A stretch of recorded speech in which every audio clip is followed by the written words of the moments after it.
How is everyone's morning going today? Today we are going to talk about what exactly an emergency binder is, what it's for, and what you put in it. Before we get there, if you're watching this on YouTube, be sure to hit the subscribe button and notification. If you're not watching on YouTube, when you're over, pop on over to YouTube and look me up, Linda May Myers, and then you can hit the subscribe and the notification bell. So why do you want to get notified when I go live? Well, as a financial coach, it is my mission to help families to live the life they were created to live, to empower them to live a life of freedom, not one of fear, shame, guilt, or stress around money. All right. So, my mission is to help families do more, give more, and serve more. All right.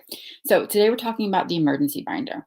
So, I have a free emergency binder workshop coming up on Saturday, and I've been getting a lot of questions about what is an emergency binder. I have an idea, but just like in actuality, what do we put in it? What if I can't make the workshop and all that? So, I decided today that's exactly what we're going to talk about. So, an emergency binder is just that. It's a physical binder that has all of your important information in it, and it's kept in a safe place, so no worries there. Usually, I recommend in a safe or hidden somewhere because we're going to have things like passports, birth certificates, marriage certificates, all that contact information for emergencies, financial information, medical information, household inventories, information to take care of your pets, important family information, and of course, legal information. All of that is going to be contained in your emergency binder. Now, what that means for you, and the reason we do this, is so that in the case of an emergency, and that can be various shapes, forms, and sizes, like situations, that you have a go-to place that you can grab and get what you need. Or heaven forbid, it's not you. Maybe you're in the hospital and your spouse or a child or a sister or a parent has to take care of your finances, health, your children, your pets. All that information is there. So we let people know that are close to us, important to us, who would be one stepping into that role if something were to happen to us, if we were incapacitated for a while, or heaven forbid, it was our time to go see the Lord, that they could step in and it would be a smooth transition, especially when it comes to our precious children, and even our fur babies, that someone can step in and find out what's going on. Now, for a married couple, what this means is that if you're the one taking care of all of it, if you're the one taking care of the finances and the doctor's appointments and the medical, histories and information, and something happens to you, that puts your spouse in a bad situation. And so what we're trying to do is alleviate that by having this emergency binder in place so that if something should happen, we pray that it doesn't, but if something ever did, that your spouse will be able to pull that out and take over the role that you are playing.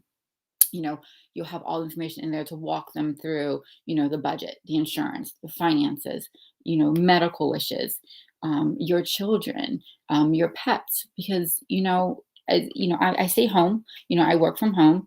And my husband works 12-hour shifts. So the brunt of the household stuff falls on me. So if something were to happen to me, I want to make sure that my husband is prepared and he has the information to care for, for me, for the home, for the kids, and for our animals. So that is what the emergency binder is. In the workshop, we break it out in 8 sections. We look at contact info, personal info, financial, medical, household, pets and animals, and then emergency. Now, that last one, emergency, may seem kind of redundant, but in that last section, we'll have things like evacuation plans, fire drills, first aid, that kind of stuff. And call logs in the case of emergency, just a place that, we can go and grab. Again, this is kind of an insurance. It's kind of, when we talk about finances, we talk about emergency fund. This is the emergency plan for all the other areas of our life. So if you're not in my free Facebook group, Faithfully and Financially Free Families, pop on in there. You'll see the workshops coming up this Saturday. It's a free workshop. There is a checklist that you can download that will have a list of all the information that you need to have prepared or that you want to gather. Also, the email coming out will have, the physical things like, the binder, dividers, stuff like that you need, just you have all together.